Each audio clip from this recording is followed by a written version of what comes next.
Hello everyone and welcome to Thoughts and Meditations. The episodes are probably going to get a bit more meaty now as we're going, because I'm starting to write more as I'm going with my journey.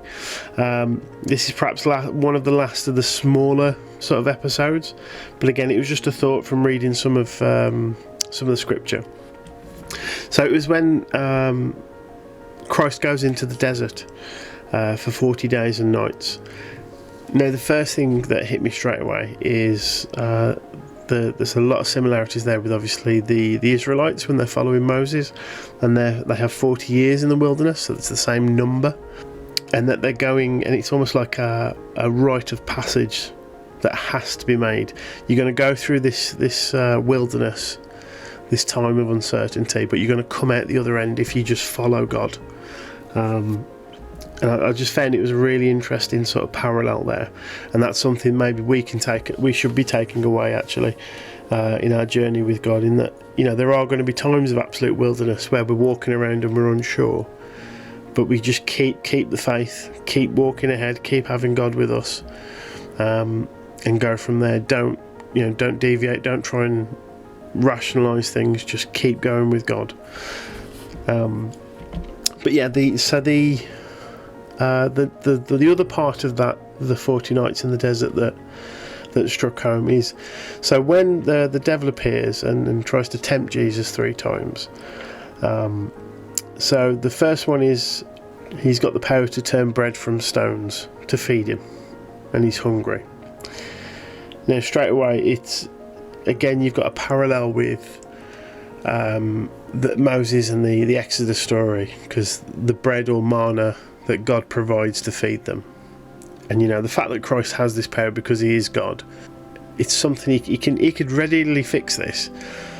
But I think it speaks to the human aspect that God's having here. So because he's come down in human form,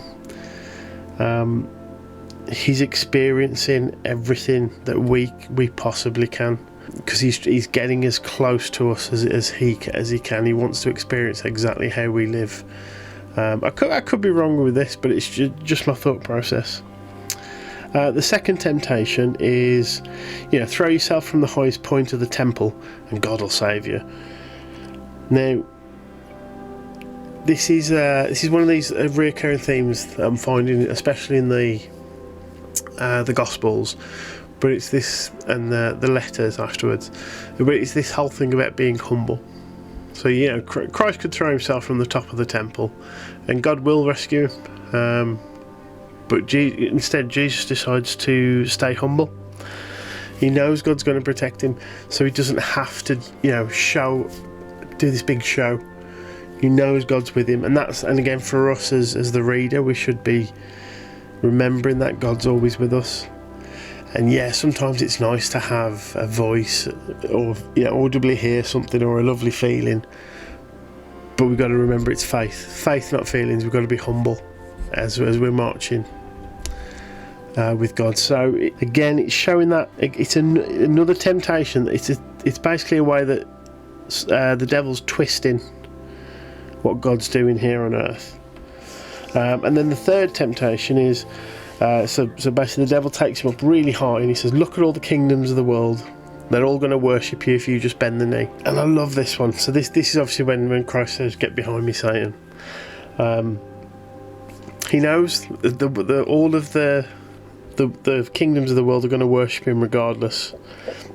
So firstly, from when he sacrifices himself for all of us in what is the most beautiful of acts completely in the Bible, and also, if you look at Revelation, when he appears, yes, there's people who turn away, but the kingdoms of the world, they bend the knee to him. It's that thing of he doesn't have to do this, and he's not going to bend the knee to the devil. This is already going to happen anyway. God can see all time and space in the same breath, in the same instant. He's not of this material world. He's, like I've mentioned before, he's eternal in every aspect of that word.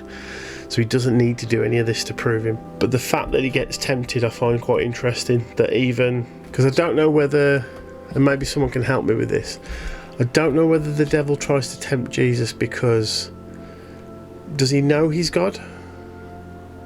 Or does the devil think that this is a holy man, someone who clearly is a very pious individual, and that's why he tries to tempt him, because he wants to turn him from God? Does the devil actually know that he's God? I'm not sure. And then if anyone's got an idea with that, please let me know. And then why do you think he would try and tempt God? Because surely he knows he can't win that. He can't do that. Yeah, just an interesting one. Bit of a shorter video, but as I say, from here on things will get a bit meatier and a bit more in depth. But thank you very much for listening, and God bless.